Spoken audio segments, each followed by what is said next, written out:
लंबे समय से भारत की टीम से बाहर चल रहे क्रिकेटर ईशान किशन के लिए अब शायद अच्छे दिन आने वाले हैं, क्योंकि पिछले एक साल में जिस तरह से ईशान किशन का बिहेवियर रहा है बोर्ड के साथ, ऑफिशियल्स के साथ, जो सीनियर्स हैं उनके साथ, उसके बाद तो ऐसा लग रहा था कि अब उनका क्रिकेट कैरियर खत्म हो गया है।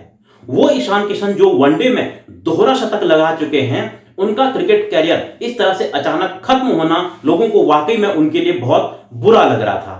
लेकिन अब शायद उनके अच्छे दिन आने वाले हैं, क्योंकि अब उन्होंने शायद सही रास्ता पकड़ लिया है और शायद अब उन्होंने अच्छे लोगों का साथ पकड़ लिया है। आपको पता ही है, पिछले जो मैच हुए थे वर्ल्ड कप के बाद, जो 2023 में वनडे का वर्ल्ड कप हुआ था, उसके बाद ऑस्ट्रेलिया के साथ 5 T20 मैचेस की सीरीज हुई थी। उसमें ईशान किशन आखिरी बार टीम इंडिया के लिए खेलते हुए दिखे थे, लेकिन उसके बाद उन्होंने पहले छुट्टी का बहाना लिया और फिर कई तरह के बहाने किए और वो टीम से बाहर चले गए। उसके बाद बीसीसीआई ने उनसे कहा कि अगर उनको वापसी करनी है तो उनको अब डोमेस्टिक खेलना पड़ेगा, लेकिन उन्होंने बीसीसीआई की नहीं मानी और वो अपने ही जो है अकड़ में रहे। उसके बाद बीसीसीआई ने उन पर कम से कम उनको ये माना कि इन्होंने जो है जो डिसिप्लिन है उसको भंग किया है, तो इसलिए उनकी टीम में वापसी नहीं हुई। लेकिन अब शायद उनको थोड़ी सी अकल आ गई है, क्योंकि अब वो जो है जो झारखंड की टीम है उसके कैप्टन उनको बनाया गया है, यानी कि झारखंड की टीम से वो खेलते हुए दिखेंगे, यानी कि डोमेस्टिक अब उन्होंने खेलने का फैसला कर लिया है।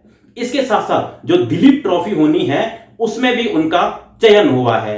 दिलीप ट्रॉफी में आपको पता ही है 4 टीमें होती हैं, A, B, C, D, और इसमें जो टेस्ट मैचेस हैं वो खेले जाते हैं। यानी कि जो दिलीप ट्रॉफी होती है कहीं ना कहीं उन्हीं खिलाड़ियों में से टेस्ट मैच के जो आगे फ्यूचर की टीम है वो चुनी जाती है, और उसमें जो श्रेयस अय्यर की टीम है उसमें ईशान किशन का नाम as a wicket keeper batsman रखा गया है। यानी कि अगर वो दिलीप ट्रॉफी में परफॉर्म करते हैं तो कहीं ना कहीं उनके लिए टीम इंडिया के दरवाजे खुल सकते हैं।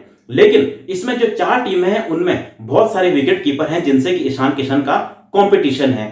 सबसे मेन तो ऋषभ पंत और केएल राहुल हैं, क्योंकि अभी भी बीसीसीआई की ये पहली चॉइसेस बने हुए हैं। इसके अलावा युवाओं में देखा जाए तो ध्रुव जुरेल हैं, या फिर अभिषेक पोरेल और अभिमन्यु ईश्वरन जैसे युवा खिलाड़ी भी हैं। लेकिन अगर ईशान किशन शायद अच्छा परफॉर्म करते हैं तो उनको इनसे पहले प्रेफरेंस दी जाएगी, क्योंकि ईशान किशन पहले भी खेल चुके हैं, टेस्ट मैचेस हों, वनडे हों या फिर T20 हों।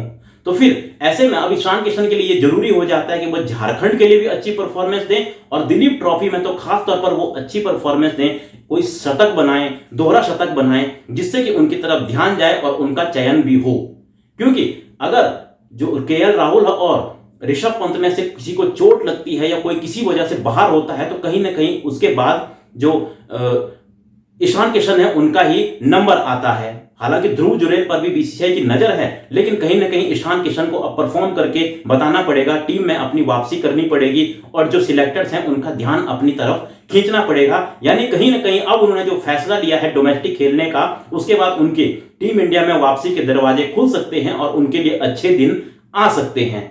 तो फिलहाल आपको क्या लगता है, जो डोमेस्टिक खेलने का फैसला अब ईशान किशन ने किया है फाइनली, क्या वो फैसला उनका सही है और क्या अब उनकी टीम इंडिया में वापसी हो सकती है? आप लोग भी अपनी राय कमेंट बॉक्स में दे सकते हैं। मिलता हूं मैं आपको एक और ऐसी वीडियो में।